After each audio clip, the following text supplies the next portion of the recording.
Hello student, welcome to Digital Classroom College of Computer Science and Information Technology Junagadh.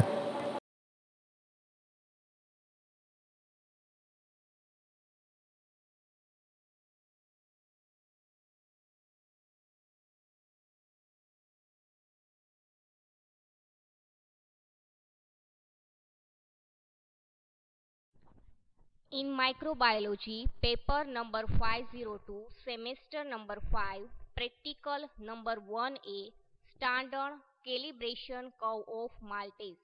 તમારે અહીંયા માલ્ટોસ જે sugar છે એ શુગરનો calibration curve prepare કરવાનો છે.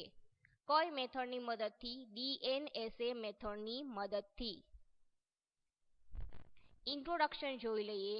Reducing sugar have free aldehyde and keto group.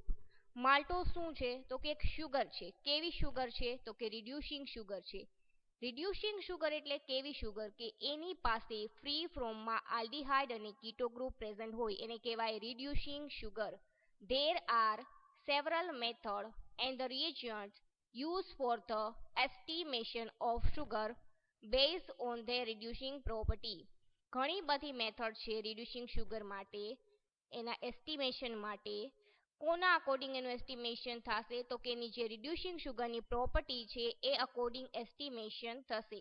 આપણે એમ કહીએ કે રિડ્યુસિંગ શુગરનું આપણે એસ્ટિમેશન કરવું છે. એસ્ટિમેશન તો ક્વોલિટેટિવ રીતે બી થાય, ક્વોન્ટિટેટિવ રીતે બી થાય અને ટાઇટ્રેશન મેથડથી બી થાય. જે રિડ્યુસિંગ શુગર છે એનું ક્વોન્ટિટેટિવ એસ્ટિમેશન કરવું હોય તો ડેન્સા સિવાયની બી મેથડ છે, નેલ્સન સમોગી છે. એના સિવાય ક્વોલિટેટિવ એસ્ટિમેશન કરવું હોય તો બેહેન્ડિંગ ટેસ્ટ છે, ફેલિંગ છે, પ્રિક્રિક એસિડ છે, એ બધી ડિફરન્ટ ટેસ્ટ છે. એવી જ રીતે જો તમારે ટાઇટ્રેશન કરવું હોય તો કોલ્સ મેથડ છે. એ શું છે? તો કે ડિફરન્ટ ટેસ્ટ છે રિડ્યુસિંગ શુગરના એસ્ટિમેશન માટેની. રિડ્યુસિંગ શુગરનું એસ્ટિમેશન ક્વોલિટેટિવ રીતે, ક્વોન્ટિટેટિવ રીતે અને ટાઇટ્રેશન મેથડથી બી થઈ શકે છે. બટ તમે અહીંયા જે એસ્ટિમેશન કરો છો એ ક્વોન્ટિટેટિવ એસ્ટિમેશન છે. તમારે અમાઉન્ટ અને કન્સન્ટ્રેશન ચેક કરવાનું રહેશે. મિલર જીએલ નામના સાયન્ટિસ્ટ હતા. એને 1959માં આ જે ડેન્સા મેથડ છે એને મોડિફાઈ મેથડ કરેલી હતી. કોના માટે? તો કે રિડ્યુસિંગ શુગર માટે જે ડેન્સા રિએજન્ટ છે એ એસ્ટિમેશનમાં યુઝ કર્યું હતું. Sumner JB 1921 first use DNSA reagent for the determination of reducing sugar. મિલરે તો શું કર્યું હતું કે આ જે મેથડ છે એને મોડિફાઈ કર્યું હતું, પણ સુમેર જેબી છે એ સાયન્ટિસ્ટે શું કર્યું હતું કે તો આ જે રિડ્યુસિંગ શુગરનું ડિટર્મિનેશન કરો છો એમાં ડેન્સા રિએજન્ટનો ફર્સ્ટ ટાઈમ યુઝ કર્યું હતું. આ હતું ઇન્ટ્રોડક્શન બેઝિક રિડ્યુસિંગ શુગરનું. નેક્સ્ટ જોઈએ limitation and advantages. This method is not suitable for the complex sugar, only used for the simple sugar. આ જે મેથડ છે એ કોમ્પ્લેક્સ શુગર માટે આપણે યુઝ કરી શકતા નથી, બટ જે સિમ્પલ શુગર હોય ગ્લુકોઝ, ફ્રુક્ટોઝ, માલ્ટોઝ એના ડિટેક્શન માટે જ આપણે યુઝ કરી શકીએ છીએ. કઈ મેથડ? તો કે DNSA મેથડ. આ મેથડનો એડવાન્ટેજીસ શું છે? તો કે આ મેથડ છે એ સિમ્પલ મેથડ છે અને રેપિડ મેથડ બી છે. માલ્ટોસ કર્વ આપણે પ્રિપેર કરવાનું છે. અહીંયા શું પ્રિપેર કરવાનું છે? માલ્ટોસ કર્વ. માલ્ટોસ શું છે? તો કે રિડ્યુસિંગ શુગર છે. એ રિડ્યુસિંગ શુગરનો કર્વ પ્રિપેર કરવાનો છે. કઈ મેથડની મદદથી એસ્ટિમેશન કરશો? DNSA મેથડની મદદથી એસ્ટિમેશન કરશો. The standard curve for maltose is usually using DNSA reagent. આપણે જે સ્ટાન્ડર્ડ કર્વ પ્રિપેર કરીએ છીએ માલ્ટોસનું એમાં રિએજન્ટ તરીકે આપણે શું લેશું? DNSA three five dinitrosalicylic acid. ડેન્સાનું ફૂલ ફોર્મ શું છે? તો કે three five dinitrosalicylic acid. A graph is then plotted with amount of maltose on the x-axis and the y-axis OD. હવે આપણે ગ્રાફ પ્રિપેર કરશું તો એમાં બે એક્સિસ આવે, એક્સ એક્સિસ અને વાય એક્સિસ. જે એક્સ એક્સિસ હોય એના ઉપર તમારે માલ્ટોસનું અમાઉન્ટ મીન્સ કે કન્સન્ટ્રેશન લેવાનું છે અને જે વાય એક્સિસ હશે એના ઉપર તમે શું લેશો? ઓડી લેશો. The plot obtain is called the standard calibration curve of maltose. હવે જે આ કર્વ પ્રિપેર થાય છે, ગ્રાફ પ્રિપેર થાય છે, એને શું કહેવાય? માલ્ટોઝનો સ્ટાન્ડર્ડ કર્વ કહેવાય. માલ્ટોઝના કર્વ પ્રિપેર કરવા માટે આપણે ડેન્સા રિએજન્ટની જરૂર પડશે, કારણ કે આપણે ડેન્સા મેથડ યુઝ કરીએ છીએ. જ્યારે ગ્રાફ પ્લોટ કરો ત્યારે બે લાઈન આવે, જે નીચેની લાઈન હોય એને કહેવાય એક્સ એક્સિસ, ત્યાં આવશે માલ્ટોઝનું અમાઉન્ટ મીન્સ કે કન્સન્ટ્રેશન, ને જે ઉપરની સાઈડ હોય એને વાય એક્સિસ કહેવાય, ત્યાં આવશે ઓડી ઓપ્ટિકલ ડેન્સિટી. અને આ જે કર્વ પ્રિપેર થાય એને કહેવાય standard calibration curve of the maltose. Principal જોઈએ. When alkaline solution of densa is boiled with reducing sugar, one of the nitro group densa is reduced to amino group to yield amino nitrosalicylic acid. શું થશે? તો કે ડેન્સા કઈ વસ્તુથી બનેલું હશે? તો કે NaOH થી, ડેન્સા પાવડરથી, અને એના સિવાય સોડિયમ પોટેશિયમ નાઇટ્રેટ હશે, સોડિયમ પોટેશિયમ ટાર્ટરેટ હશે. ડેન્સા ત્રણ વસ્તુથી બનેલું હશે: ડેન્સા રિએજન્ટ, એના સિવાય NaOH, ને એના સિવાય સોડિયમ પોટેશિયમ ટાર્ટરેટ. આ ત્રણ વસ્તુથી ડેન્સા બનેલું હશે. હવે ડેન્સા જોડે કમ્બાઈન શું થશે? તો કે રિડ્યુસિંગ સુગર મીન્સ કે તમારી માલ્ટોઝ સુગર એ જ્યારે કમ્બાઈન થશે ત્યારે ડેન્સામાં શું રહેલું હશે? NaOH રહેલું હશે. એને આલ્કલાઇન કન્ડિશન મળશે ત્યારે જે ડેન્સાનું જે સ્ટ્રક્ચર છે એમાંથી થર્ડ પોઝિશનનું જે નાઇટ્રોજન ગ્રુપ છે એ અમીનો ગ્રુપમાં કન્વર્ટ થશે અને તમને પ્રોડક્ટ મળશે અમીનો નાઇટ્રોસેલિસિલિક એસિડ. ડેન્સા છે DNSA એ કન્વર્ટ થશે ANSA માં, એન્સામાં. એ કેવા કલરનું હશે? તો કે ઓરેન્જ કલરનું હશે. આ જે ડેન્સા છે એ કન્વર્ટ કેમાં થાય છે? અમીનો નાઇટ્રોસેલિસિલિક એસિડમાં, અને ઓરેન્જ કલરનું તમને પ્રોડક્ટ જોવા મળશે, જેની ઓડી આપણે કેટલા ઉપર લઈએ છીએ? 540 નેનોમીટર ઉપર લઈએ છીએ. અહીંયા તમને કેવી રીતે પરફોર્મ કરવાનું એ બતાવેલું છે. ફર્સ્ટ સ્ટેપમાં શું કરશો? તો કે ફર્સ્ટ સ્ટેપમાં આપણે ડેન્સા રિએજન્ટ નાખ્યું હશે. તમારું જે સેમ્પલ હશે, રિડ્યુસિંગ સુગર હશે, એમાં આપણે શું એડ કરશું? ડેન્સા. ડેન્સાનું ફૂલ ફોર્મ શું છે? 3,5-ડાયનાઇટ્રોસેલિસિલિક એસિડ. શું કામ એ 3,5? તો કે ત્રીજી અને પાંચમી પોઝિશન ઉપર નાઇટ્રોજન ગ્રુપ છે, એટલે 3,5-ડાયનાઇટ્રોસેલિસિલિક એસિડ. ફર્ધર શું કરશો? તો કે તમે એમાં રિડ્યુસિંગ સુગર એડ કરી છે અને ભેગું શું એડ કર્યું છે? ડેન્સા. તો ડેન્સાની આલ્કલાઇન કન્ડિશન હશે અને આપણે બોઇલ કરશું ત્યારે શું થશે? જે આલ્કલાઇન કન્ડિશનમાં ડેન્સા હશે એ એન્સામાં કન્વર્ટ થશે, મીન્સ કે 3 પોઝિશનનું જે નાઇટ્રોજન ગ્રુપ છે અમીનો ગ્રુપમાં કન્વર્ટ થશે અને બનશે શું? એન્સા. ડેન્સામાંથી એન્સા બનશે. ફર્ધર તમે એનું એસ્ટિમેશન કરશો 540 નેનોમીટર ઉપર. શું કામે? તો કે એનું મેક્સિમમ એબ્ઝોર્બન્સ 540 નેનોમીટર જ છે. એટલે એના પછી અહીંયા એમ કીધું છે કે જેમ સુગરનું કન્સન્ટ્રેશન વધારે એમ કલર વધારે ડેવલપ થશે. જેમ તમે એલિક્વોટનું કન્સન્ટ્રેશન વધારે રાખશો એમ કલર વધારે ડેવલપ થશે. ફર્ધર તમે શું કરશો? પ્લોટ કરશો ગ્રાફ. નીચેની side concentration of sugar means કે અમાઉન્ટ ઓફ માલ્ટોઝ આવશે ને ઉપરની સાઈડ ઓડી આવશે. આવી રીતે ગ્રાફ પ્લોટ કરવાનો રહેશે. હવે નેક્સ્ટ જોઈએ રિએજન્ટ. રિએજન્ટમાં આવશે ડેન્સા રિએજન્ટ અને સ્ટાન્ડર્ડ રિડ્યુસિંગ સુગર. ડેન્સા રિએજન્ટમાં 300 ગ્રામ શું હશે? સોડિયમ પોટેશિયમ ટાર્ટરેટ એડ કરવાનું રહેશે. 10 ગ્રામ NaOH હશે અને 10 ગ્રામ ડેન્સા પાવડર હશે 1 લિટર વોટરમાં. સૌથી પહેલા શું કરશો? એક ફ્લાસ્ક લ્યો, એ ફ્લાસ્કમાં 1 લિટર ડિસ્ટિલ વોટર લ્યો. ફર્ધર તમે સૌથી પહેલા એમાં એડ કરો સોડિયમ પોટેશિયમ ટાર્ટરેટ, એના પછી NaOH એડ કરો અને એના પછી ડેન્સા એડ કરો. આ બનશે તમારું ડેન્સા રિએજન્ટ. એના પછી તમારે અહીંયા સ્ટાન્ડર્ડ બનાવવાનું છે. સ્ટાન્ડર્ડ કેવી રીતે બનાવશો? તો કે 0.1 gram maltose in 100 ml distil water. એ શું હશે? તમારું સ્ટાન્ડર્ડ હશે. કઈ સુગર હશે? અહીંયા માલ્ટોઝ સુગર હશે. Next requirement. રિક્વાયરમેન્ટમાં સ્પેક્ટ્રોફોટોમીટર ઓડી લેવા. ઓડી અહીંયા કેટલા ઉપર લેવાની છે? 540 નેનોમીટર ઉપર લેવાની છે. એના સિવાય કવેટ, સ્ટાન્ડર્ડ સેમ્પલ માલ્ટોઝનું, DNSA reagent and the glass test tube. આ શું હશે? તો કે બેઝિક રિક્વાયરમેન્ટ હશે. હવે છે આ પ્રોટોકોલ છે. કોનો સ્ટાન્ડર્ડ પ્રોટોકોલ છે? તો કે માલ્ટોસનો સ્ટાન્ડર્ડ પ્રોટોકોલ છે. એમાં સૌથી પહેલા તમારે 11 ટેસ્ટ ટ્યુબ લેવાની છે. કેટલી? 11 ટેસ્ટ ટ્યુબ લેવાની છે. એક ટેસ્ટ ટ્યુબ બ્લેન્ક માટે હશે, એક S1, એક S2, એક S3, એક S4, એક S5 માટે, S6, S7, S8, S9 અને S10. ટોટલ કેટલી થઈ? 11 ટેસ્ટ ટ્યુબ લઈ લીધી. માર્ક કરી દો માર્કરથી. માર્ક થઈ જાય પછી તમારે એલિક્વોટ એડ કરવાનો રહેશે. શું એડ કરવાનું રહેશે? એલિક્વોટ એડ કરવાનો રહેશે. એલિક્વોટ કેટલો એડ કરવાનો છે? તો કે બ્લેન્કમાં કોઈ બી પ્રકારનો એલિક્વોટ આવશે નહીં. 0.1, 0.2, 0.3, 0.4, 0.5, 0.6, 0.7, 0.8, 0.9 ને 0.10 એટલો તમારે એલિક્વોટ એડ કરવાનો રહેશે. ફર્ધર તમે શું એડ કરશો? એમાં ડિસ્ટિલ વોટર એડ કરશો. શું એડ કરશો? Distil water. ડિસ્ટિલ વોટર બધા જ માં 1 ml થી શું કરવાનું છે? મેકઅપ કરવાનું છે. ફર્ધર તમે એમાં એડ કરશો ડેન્સા રિએજન્ટ. શું એડ કરશો? ડેન્સા રિએજન્ટ. બધી જ ટ્યુબ છે એમાં 1 ml શું એડ કરેલું હશે? ડેન્સા રિએજન્ટ.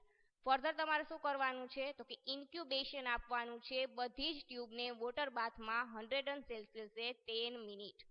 જે બધી ટ્યુબ હોય એને શું કરશો તમે? ઇન્ક્યુબેશન આપશો બોઇલિંગ વોટર બાથમાં. ટેમ્પરેચર કેટલું પ્રોવાઈડ કરશો? 100°C 10 મિનિટ માટે. ફર્ધર પાછું બધી જ ટ્યુબને 8 ml થી મેકઅપ કરશો. કેનાથી? તો કે ડિસ્ટિલ વોટરથી. અને ઓડી લેશો 540 નેનોમીટર ઉપર. આ બધી તમને ઓડી ઇન્ક્રીઝિંગ ઓર્ડરમાં જોવા મળે છે. જેમ જેમ તમે એલિક્વોટનું કન્સન્ટ્રેશન વધાર્યું તેમ ઓડી વધતી જશે. ફોર એક્ઝામ્પલ આપણે જેમાં 1 ml એડ કર્યું છે તો એમાં સૌથી વધારે ઓડી છે, જ્યારે S1માં આપણે 0.1 એડ કર્યું તો એમાં સૌથી ઓછી ઓડી છે. એટલે કહેવાય કે જેમ જેમ તમે સ્ટાન્ડર્ડ અથવા તો અનનોન જે બી એલિક્વોટ લેતા હો એનું કન્સન્ટ્રેશન વધારશો એમ એમ ઓડી વધારે ફોર્મ થશે, કલર વધારે ફોર્મ થયેલો જોવા મળશે. હવે અહીંયા તમને શું બતાવેલું છે? તો કે એક ફિગર આપેલી છે. એ ફિગરમાં બી શું કીધું છે કે જેમ જેમ મેં કન્સન્ટ્રેશન વધાર્યું એમ ઓડી ઇન્ક્રીઝ થતી ગઈ. ફોર એક્ઝામ્પલ પહેલી જે ટ્યુબ છે એમાં 0.1 છે, બીજામાં 0.2 છે, ત્રીજામાં 0.3 છે, ચોથામાં 0.4 છે અને પાંચમામાં 0.5 છે. જેમ જેમ મેં એલિક્વોટનું કન્સન્ટ્રેશન વધાર્યું એમ એમ ઓડી ઇન્ક્રીઝ થતી ગઈ. અહીંયા આપણે માલ્ટોસ શુગર લીધી છે તો માલ્ટોસ શુગરનું જેમ કન્સન્ટ્રેશન વધારશો તો શું થશે? તમને કલર વેરિએશન ડિફરન્ટ જોવા મળશે. હવે આપણે અહીંયા કેલ્ક્યુલેશન જોઈએ. આ કેની કેલ્ક્યુલેશન છે? તો કે સ્ટાન્ડર્ડ માટેની થિયોરિટિકલ કેલ્ક્યુલેશન છે. હવે આ કન્સન્ટ્રેશન કેમ ફાઇન્ડ આઉટ કરવાનું છે? તો કે કન્સન્ટ્રેશન ફાઇન્ડ આઉટ કેવી રીતે કરવાનું રહેશે? ફોર એક્ઝામ્પલ S1 નો એલિક્વોટ કેટલો હતો? 0.1 હતો. તો 0.1 ને કોની આરે મલ્ટીપ્લિકેશન કરશો? તો કે આ 100 આરે. એટલે મળશે તમને કન્સન્ટ્રેશન વેરિએશન. સો S2 નું બી એવી રીતે કરવાનું રહેશે કે S2માં એલિક્વોટ કેટલો એડ કરતા હતા? For example 0.2 ml. એને તમે મલ્ટીપ્લિકેશન કરો જે આ કન્સન્ટ્રેશન છે એની જોડે, જે આ કન્સન્ટ્રેશન આપ્યું છે એની જોડે તમારે મલ્ટીપ્લિકેશન કરવાનું રહેશે. એટલે તમને S1, S2, S3, S4, S5, S6, 7, 8, 9 અને 10 ની કન્સન્ટ્રેશન મળશે. કન્સન્ટ્રેશનનો યુનિટ એ જ રહેશે જે સ્ટાન્ડર્ડ કન્સન્ટ્રેશનનો હોય. આવી રીતે 10, 20, 30, 40, 50 થી લઈને 100 સુધી તમને શું મળ્યું? 10 થી 100 સુધી કન્સન્ટ્રેશન મળ્યું. હવે અહીંયા તમારે સ્ટાન્ડર્ડની કેલ્ક્યુલેશન કરવાની છે. આ જે મેથડ છે એને કહેવાય theoretical calculation. S OD divide by the concentration. હવે જે આ OD મળી હોય એને તમારે કન્સન્ટ્રેશન વડે શું કરવાનું છે? ડિવિઝન કરવાનું છે. ફોર એક્ઝામ્પલ S1 ની OD છે 0.148 ડિવાઇડ બાય 10 એટલે તમને મળશે S1 નું કન્સન્ટ્રેશન. એવી જ રીતે S2 નું કન્સન્ટ્રેશન 0.265 ડિવાઇડ બાય 20 એટલે શું મળશે? S2. એવી જ રીતે S3 0.375 ડિવાઇડ બાય 30 એટલે મળશે S3. એવી જ રીતે S4 is equal to 0.506 divide by 40 એટલે મળશે S4. એવી જ રીતે S5 0.582 ડિવાઈડ બાય 50 એટલે મળશે S5. એવી રીતે S6 is equal to 0.638 divide by 60 એટલે મળશે S6. એવી રીતે S7, S8, S9 અને S10 નું તમારે સ્લોપ ફાઇન્ડ આઉટ કરવાનો રહેશે. હવે એના પછી તમારે એવરેજ કાઢવાની રહેશે સ્લોપની. કેવી રીતે કાઢશો તો કે તમે જનરલી એસ્ટિમેશન કરતા ત્યારે સ્ટાન્ડર્ડની 5 ટ્યુબ લેતા હતા, બટ અહીંયા આપણે કેટલી લીધી છે 10 ટ્યુબ લીધી છે. આપણે જ્યારે 5 ટ્યુબ લેતા હતા ત્યારે 5 વડે ડિવિઝન કરતા હતા, બટ અહીંયા 10 ટ્યુબ છે તો આપણે 10 વડે શું કરશું, ડિવિઝન કરશું. S1 plus S2 plus S3 plus S4 plus S5 plus S6 plus S7 plus S8 plus S9 plus S10 divide by 10. S1 થી લઈને S2 નો ટોટલ કરો અને ફર્ધર એને ડિવિઝન કરો 10 જોડે એટલે મળશે તમને એવરેજ સ્લોપ. આ હતી મેથડ કેના માટેની તો કે થિયોરિટિકલ કેલ્ક્યુલેશન માટેની. હવે જોઈએ ગ્રાફિકલ કેલ્ક્યુલેશન. હવે તમારે ગ્રાફમાં બી તમે પાછળની સાઈડ આવું ટેબલ ડ્રો કરતા હોવ છો જ્યારે ગ્રાફ પેપર હોય એમાં. ફર્ધર શું કરવાનું રહેશે તો કે આ જે નીચેની સાઈડ છે એને કહેવાય એક્સ એક્સિસ. એક્સ એક્સિસ ઉપર તમે શું લેશો તો કે amount of maltose, concentration of maltose, અને ફર્ધર એનો યુનિટ લખી નાખો જે અહીંયા આપ્યો હોય એ અકોર્ડિંગ. જે અહીંયા તમને યુનિટ આપ્યો હશે એ જ તમારે ગ્રાફમાં બી પુટ ડાઉન કરવાનો રહેશે એક્સ એક્સિસ ઉપર. અને વાય એક્સિસ ઉપર તમે શું લેશો, ઓપ્ટિકલ ડેન્સિટી. ઓડી નો યુનિટ શું છે, નેનોમીટર, તો અહીંયા બી શું આવશે, નેનોમીટર. ફર્ધર જે કન્સન્ટ્રેશન હોય એને અહીંયા પ્લોટ કરી દો એક્સ એક્સિસ ઉપર 10, 20, 30, 40, 15, 16, 17, 18, 19 and 100. જે કન્સન્ટ્રેશન હોય એને તમારે ઓલવેઝ એક્સ એક્સિસ ઉપર પુટ ડાઉન કરવાનું રહેશે. અને આ જે બ્લુ કલરની લાઇનિંગ બતાવી છે તમને શું બતાવ્યા છે, પોઈન્ટ બતાવ્યા છે, વેલ્યુ બતાવી છે. કોની તો કે ઓડીની વેલ્યુ બતાવેલી છે. હવે અહીંયા જેવી રીતે પોઈન્ટ હોય એ અકોર્ડિંગ તમારે શું કરવાનું રહેશે, વાય એક્સિસ ઉપર બી પોઈન્ટ મૂકવાના રહેશે. ફોર એક્ઝામ્પલ આપણે S1 નો પોઈન્ટ મૂકવો છે. આ શેનું છે તો કે S1 માટેનું છે. તો S1 નું કન્સન્ટ્રેશન કેટલું છે તો કે 10 છે અને એની ઓડી કેટલી છે તો કે 0.148. આપણે શું કરીએ તો કે પહેલો ડિજિટ જ કાઉન્ટ કરીએ 0.1. હવે 0 થી 0.2 વચ્ચે 0.1 આવેલું હશે તો અહીંયા પોઈન્ટ મૂકી દીધો એક. એવી રીતે શું કરશું આપણે, S2 નું મૂકશો, S3, S4, S5, S6, 7, 8, 9 અને 10 ના પોઈન્ટ મૂકી દો.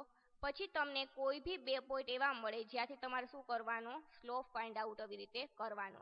અહીં લખવાનું A, B અને C. પછી શું કરશો, A માઇનસ B મીન્સ કે આ સાઈડ 0.8 માંથી 0.6 બાદ થશે. એવી રીતે B માઇનસ C મીન્સ કે 70 માઇનસ 60 એટલે તમને મળશે સ્લોપ.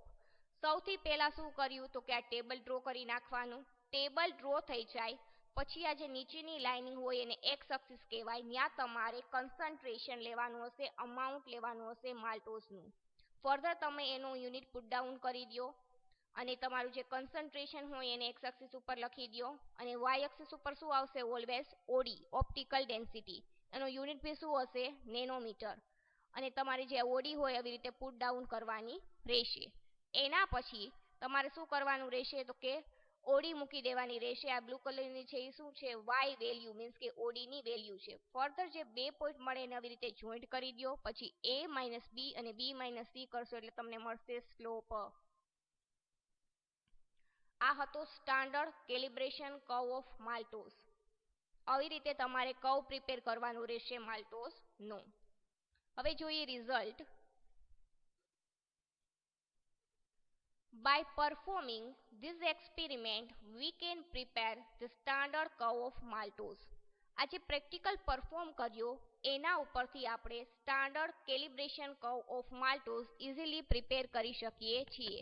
સૌથી પહેલા આપણે શું કર્યું તો કે આપણે DNSA મેથડથી જે માલ્ટોસ રિડ્યુસિંગ શુગર હોય એનું એસ્ટિમેશન કર્યું. એ એસ્ટિમેશનની આપણે ઓડી મળી. એ ઓડીનું આપણે 2 વખત કેલ્ક્યુલેશન કર્યું. એક વખત થિયોરિટિકલ કેલ્ક્યુલેશન કર્યું અને એક વખત ગ્રાફિકલ કેલ્ક્યુલેશન કર્યું. એટલે આપણે હવે 2 સ્લોપ મળી ગયા છે. અને આપણે શું જોતું હતું તો કે સ્ટાન્ડર્ડ કેલિબ્રેશન કર્વ ઓફ માલ્ટોસ. તો આપણે ગ્રાફ બી પ્રિપેર કરી લીધો. આવી રીતે આ પ્રેક્ટિકલ પ્રિપેર કરવાનો રહેશે. હવે આપણે પરફોર્મિંગ પાર્ટ સ્ટડી કરશું.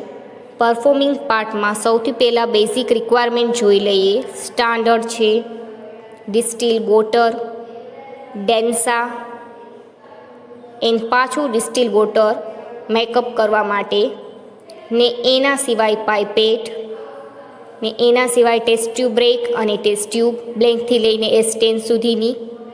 હવે પરફોર્મ કેવી રીતે કરશું તો સૌથી પહેલાં આપણે લેશું સ્ટાન્ડર્ડ. સ્ટાન્ડર્ડ બ્લેન્કમાં એડ કરવાનું ના હોય, S1 થી લઈને S10 સુધી એડ કરવાનું રહેશે. અલગ અલગ અમાઉન્ટ હશે એડ કરવાનું. જે સ્ટાન્ડર્ડ હશે એનું અમાઉન્ટ અલગ અલગ એડ કરવાનું હશે. સ્ટાન્ડર્ડ એડ થઈ જાય પછી ડિસ્ટિલ વોટર એડ કરવાનું રહેશે. 1 ml થી મેકઅપ કરવાનું હશે. બ્લેન્કમાં બી ડિસ્ટિલ વોટર આવશે. હવે એના પછી ડિસ્ટિલ વોટર એડ થઈ જાય પછી શું કરવાનું રહેશે, બધી જ ટ્યુબમાં વોલ્યુમ ચેક કરવાનું રહેશે. વોલ્યુમ ઇક્વલ છે કે નહીં એ ચેક કરવાનું રહેશે. એના પછી DNSA એડ કરશો, ડેન્સા એડ કરશો. બધી જ ટ્યુબમાં 1 ml બ્લેન્કથી લઈને S10 સુધી બધી જ ટ્યુબમાં 1 ml DNSA એડ કરવાનું રહેશે. હવે બધી ટ્યુબમાં ડેન્સા એડ થઈ ગયું છે. હવે ઇન્ક્યુબેશનમાં હું મૂકીશ બોઇલિંગ વોટર બાથમાં 100°C 10 મિનિટ માટે. હવે બોઇલિંગ વોટર બાથમાં ઇન્ક્યુબેશન માટે મૂકી દીધું છે. ફર્ધર શું કરવાનું છે તો કે ફર્ધર તમને જેમાં એલિકોટનું કન્સન્ટ્રેશન વધારે હશે એમાં કલર વેરિએશન વધારે જોવા મળશે, અને જેમાં એલિકોટનું કન્સન્ટ્રેશન ઓછું હશે એમાં ઓછું કલર વેરિએશન જોવા મળશે. હવે એના પછી શું કરશો તો કે ડિસ્ટિલ વોટર બધા જમાં 8 ml એડ કરવાનું રહેશે. મેકઅપ કરવાનું નથી, એડ કરવાનું છે. હવે તમે કલર વેરિએશન જોઈ શકો છો કે જેમાં કન્સન્ટ્રેશન વધારે એમાં તમને વધારે કલર ફોર્મ થયેલો જોવા મળે છે, જેમાં ઓછું એમાં ઓછું જોવા મળે છે. Thank you student.